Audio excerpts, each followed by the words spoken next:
Good morning. This is obviously not the greenhouse. This is the asparagus bed, which I cleaned the ferns out of the other day. And this morning, I grabbed some of the bags of mushroom compost. See, mushroom compost that Henry picked up for me at a large box store. And I covered it with 4 bags of compost. We normally do this every spring. I think last spring I only had 2 bags, but Henry was able to score a huge load of compost the other day. What was funny is I am so used to carrying bags of wood pellets, which are 40 pounds, and dog food, which is 35 in most cases. When I went to pick these up, these don't weigh anything. I don't know what they... Honestly, they don't feel much heavier than they don't feel much heavier than a bag of 10-pound bag of flour. So I'm guessing they're probably about 15 pounds, but it was so funny because I was anticipating having to do, huff and puff and work, and I just kind of went, okay, and threw 6 bags on here and then brought them over.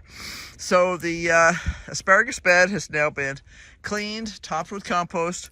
I have fertilizer on order from Hoss Tools in Georgia, and that should be here probably the beginning of the week, as I'm guessing. And then we'll be ready to finish this. I like to get it composted and fertilized early in the season so that the stuff can kind of settle in and be ready when the plants are ready to come up. It is currently February, mid-February, and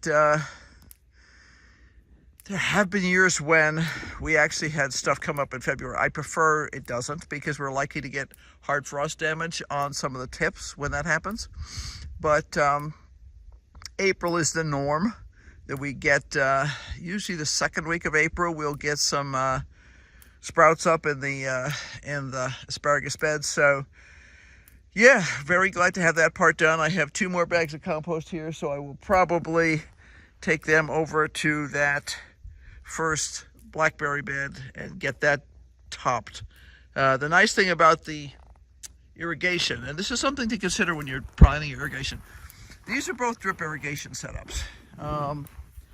But this irrigation line cannot be buried, which is why I had to take it off the bed, and you'll see all the little stakes there are waiting for me to put it back on.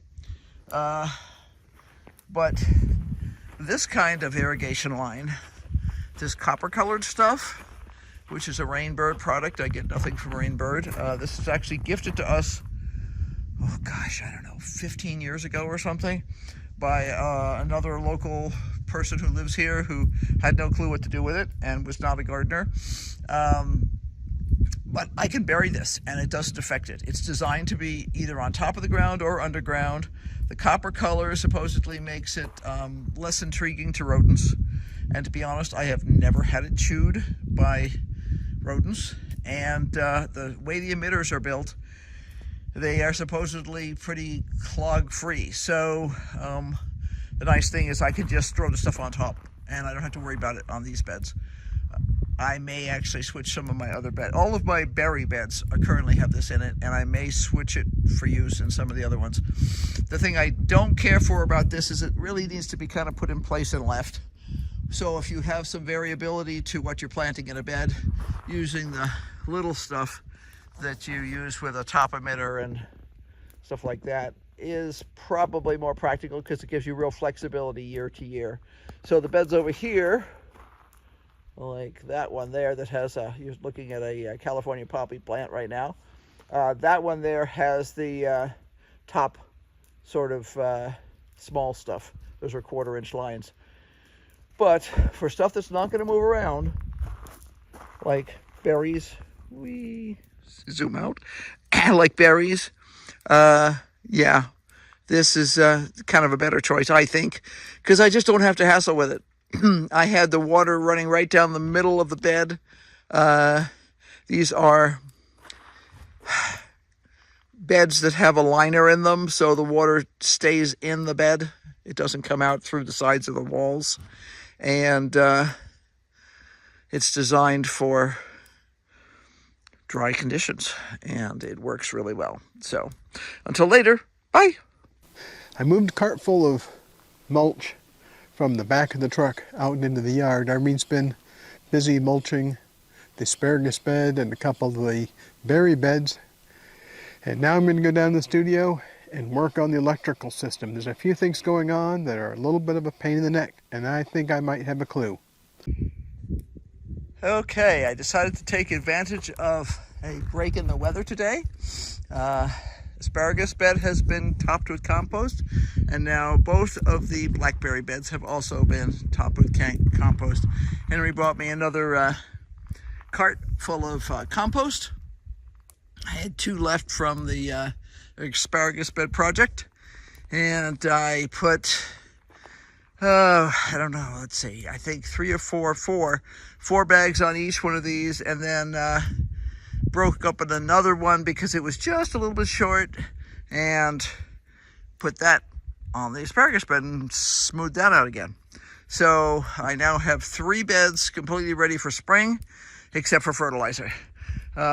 This raspberry bed still needs to be pruned. The other one, which is way over there on the other side of the water tower, the wind tower, is pruned. But yeah, I may see about getting that done today too, or I may say enough is enough. But this guy needs to be really sorted out. I need to wear heavy gloves for that and long sleeves, because these things are prickly, and those nasty little prickles. Let's see if I can get it to focus. Of course, it's not going to now. Anyway, take my word for it. There's nasty little prickles there, and they will stick in your fingers and are hard to get out. Anyway, so the blackberries are thornless. And they were not chosen because they were thornless. They were chosen because that was the most highly recommended variety for our climate. And also that they were supposed to be very productive. So that's what we were looking for. But the best choice for raspberries just happens to be a thorned raspberry. So yeah, this one hasn't been touched at all. It's way too thick in terms of the growth pattern. And I know that some of these are old canes.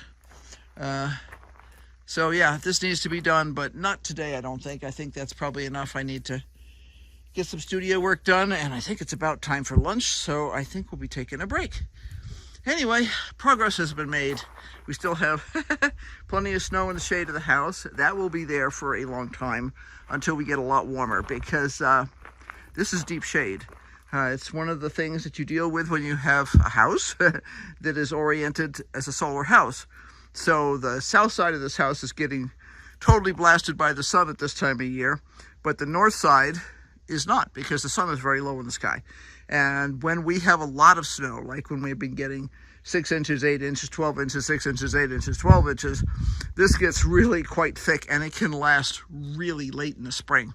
Under the edge of the eaves here, there are strawberries. I had actually been looking at them the other day because I was thinking about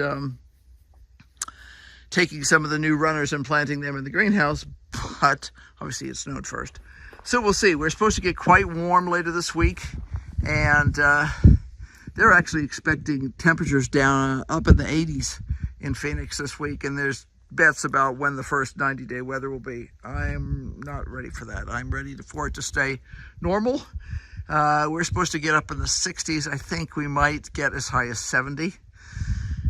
I would be just as happy if it stayed colder longer, because it's too early. We do have daffodils coming up over here. We used to have both daffodils and tulips in this bed, but the tulips don't seem to have survived. I don't think I had a single tulip come last year, but obviously there's plenty of daffodils coming up here. And there's some other bunches of them. There's another bunch there. And there are some more down there that are a little harder to see. This bed needs to completely be dug up this year because it's got some perennial weeds in it that are just totally out of control. I want to transplant some of the crowded iris rhizomes over into that bed there, but that bed has to be rebuilt. And I've already been working mentally on how that bed is going to be rebuilt. I want to make it smaller. It needs new irrigation because the pipes had broken in one section. And I want to have plants that don't require huge amounts of labor to make them work well. I also need to get these particular grasses. That's a Timothy grass, and my dog is allergic to them. So I try and minimize the amount of stuff there. But anyway, it's mid-February, and I've got 3 beds done. Here's the other raspberry bed. This has already been pruned out and weeded once. That's not a weed. That's one of these plants. I can't think of it. It's in the dianthus family. I can't think of the name of it. Sweet William. That's what it is. Anyway, there are a few weeds that have come up in the last week because we've had so much rain and snow and everything else. So I'll be knocking those down, and then probably later this week I will go ahead and get this one top dressed with compost, and then decide which day I'm willing to get really brave and do the trimming on the other one. Anyway, the dog is sitting here wondering why I'm taking so long. So that's it for now. Talk to you guys later.